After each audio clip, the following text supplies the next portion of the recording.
क्राकशाला SUCI सदर हाबानगो कायसा कक्तमा थुमनायनि गथुमं ख्लायजाखा गथुमंगो SUCI तुइदुनाय रग बबाग्रा खनि जिबि साखामनगनि साखाम हामिया नायमुनति कक्सालायका जिबि साखामनगो अक्सिजेन गैयिनि बागै बेमाराव थैना नांबाय दंगो आबनो कारेबा साखामनायमंगो गाहामके नायना बागै नांमा सुख साखनायनि डक्टर गैयि बबाग्रा खनि जिबि साखामनग दाबो गथै खर अंगै बासाखा हनै साखा SUCI नि आदंर आबनि लगे लगे कोरोना तंखरे करी लुकरक बेलाय चुंचालक लायना नांखा ते करी बररनि बागै हास्तेनि केबेंनाय बदलनि बुखाकनि अंगै रांनि जुबाचक लायना सानमुं सानमानि लगे लगे मानै मुखुथुं रांमारि बांमानो सेजाखा बर हायनो कोरोना तंखरनि बागै करी लुकरनि यागो रां करी अमाहाय तंखर मानै मुखुथुं रांमारि मरक मानति ताबुक करी बररनि बागै तामो याप्रिना हास्ते हाबां आबनो ताबुक नायजाक थाय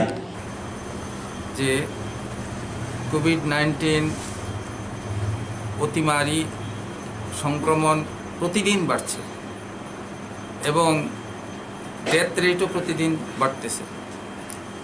যেখানে একমাত্র রেফারেল হাসপাতাল জিবি হাসপাতালের পরিস্থিতি নিয়ে আপনারা সবাই ওয়াকিবহাল, যেখানে নন কোভিড যারা পেশেন্ট আছে তাদের তো ট্রিটমেন্টই নেই। কোভিড পেশেন্টদের জন্য এমনকি অক্সিজেনের নাই, সিটি স্ক্যান পর্যন্ত মেশিন খারাপ হয়ে আছে। এখন 3টা ভাগে ভাগ করেছে। প্রতিটি ডাক্তারের পিছু যে পেশেন্টের সংখ্যা অ্যাটেন্ড করাই অসম্ভব। তারপরে পেশেন্ট পার্টি ইনফরমেশন পায় না। বিভিন্ন বিষয় জিবি সম্পর্কে বহু বিষয় মিডিয়াতে এসেছে, কিন্তু রাজ্যের যে সার্বিক স্বাস্থ্য ব্যবস্থা ভেঙে পড়েছে। এমনকি পিএইচসিগুলি পর্যন্ত ঘুরছে না। সাব ডিভিশন জেলা হাসপাতালগুলিতে কোনো বিশেষজ্ঞ চিকিৎসক নেই। এই রাজ্যে প্রায় গত 4 বছর ধরে শত শত ডাক্তার 2টা কলেজ থেকে পাশ করে MBBS বসে আছে। বহু নার্স, ট্রেন্ড নার্স, তারা চাকরি পাচ্ছে না।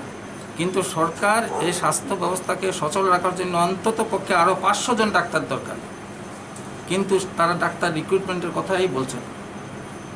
অথচ বেকার আছে, প্রায় 100-400-এর উপরে বেকার আছে MBBS।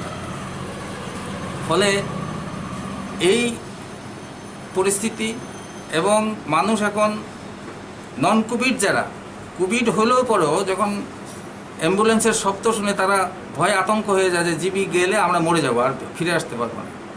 মানুষ হাসপাতালে যায় না ভয়ে। হাসপাতালটা এখন আরোগ্য হওয়ার না জায়গা নয়, মৃত্যুর পুরী হয়ে দাঁড়িয়েছে। এরকম পরিস্থিতি। তা আর অর্থনৈতিক পরিস্থিতি হলো যে সরকার এই প্যান্ডেমিক শুরু হওয়ার সময় যে সমস্ত প্রতিশ্রুতি দিয়েছে, আমরা বিভিন্ন রাজনৈতিক দল থেকে যে সমস্ত দাবি রেখেছি, গরিব মানুষদের আর্থিক সুবিধা দেওয়া এবং কৃষকদের সুবিধা দেওয়া, দিনমজুর, পরিযায়ী শ্রমিক সবাইকে আর্থিক প্যাকেজ দেওয়া, কিছুই তারা করেনি। ফলে অর্থনৈতিক অবস্থা এমন অবস্থা, গরিব মানুষ না খেয়ে আছে। গ্রামাঞ্চলের এবং পাহাড়ি অঞ্চলে মানুষের কী অভাব অনটন, মারাত্মক পরিস্থিতি। তার সাথে পাল্লা দিয়ে চলছে মূল্যবৃদ্ধি, অত্যাবশ্যকীয় পণ্য লাগাম ছাড়া মূল্যবৃদ্ধি, কোনো নিয়ন্ত্রণ নেই। এই অবস্থা দাঁড়িয়েছে। এবং তার সাথে সাথে আমাদের শাসক দল বিজেপি তার সমস্ত কার্যক্রম পরিচালনা করছে প্যান্ডেমিকের সুযোগ নিয়ে, এবং আইনের কথা বলে পুলিশের হাতে এমন ক্ষমতা দিয়েছে আমরা বাইরে গিয়ে জনস্বার্থে কোনো আন্দোলন করার সুযোগ নেই। ফলে বাধ্য হয়ে আপনাদের মাধ্যমে কিছু যদি জনগণের কাছে পৌঁছায় এবং সরকারের কাছে দাবি দেওয়া দিতে পারি। সরকারের কোনো মন্ত্রী তো কোনো রকম অ্যাপয়েন্টমেন্টে দেয় না। ফলে আমরা কোথায় দাবি দেওয়া? জনগণের স্বার্থে তো আমাদের কাজ করার অধিকার আছে। তাদের দাবি দেওয়া জনগণের সামনে, সরকারের সামনে পেশ করার অধিকার আছে, কিন্তু সেই সুযোগ নেই। কিন্তু বিজেপি তার কাজকর্ম পরিচালনা করতেছে, সবই করতেছে। ওই তো বিদ্যুৎ দপ্তর বেসরকারীকরণ করতেছে, বিভিন্ন ধরনের কাজকর্ম করতেছে। ওই বিভিন্ন দল থেকে তাদের দলে যোগদান, সেখানে প্যান্ডেমিক আইন টাইন খাটে না, সবই ঠিক আছে। ফলে এইরকম একটা রাজনৈতিক পরিস্থিতি অবস্থান করছে। ফলে আমরা যেহেতু প্রকাশ্যে কোনো আন্দোলন করতে পারছি না, তাই আমরা আপনাদের মাধ্যমে সরকারের নিকটে দাবিগুলি আমরা 16 দফা দাবি উত্থাপন করছি। এর মধ্যে জিবিপি জনগণ একটা কঠিন পরিস্থিতির সম্মুখীন হয়েছে।